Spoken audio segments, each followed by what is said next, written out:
हाँ question mark. आब तो पावन तिहार खत्म हेबा पर अछि। पलखित हुए तो आओ गाम देखू घर तख्खा पर राखल सुनगैत डिबिया। ओकर मध्यम इजोत से देवार पर टांगल खाली फोटो फ्रेमक जे एखनो बाट हेरैत अपना ही लोकक बतहपन से लड़ि रहल अछि।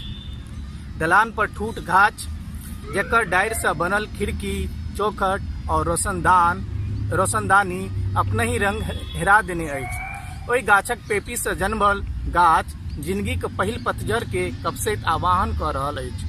ओ फूसक एकचारी आब निर्लज भऽ गेलै, जकर सौंदर्य गाथा शहर के बच्चा आ बूढ़ कहैत सुनैत नहीं हाँफैत छलै। ओकर चेहरा आब भयाओन भऽ गेलै, नंदन कानन से चंबल तक। ओ ममता करुण वात्सल्य गिद्ध जकाँ कतौ हेरा गेलै।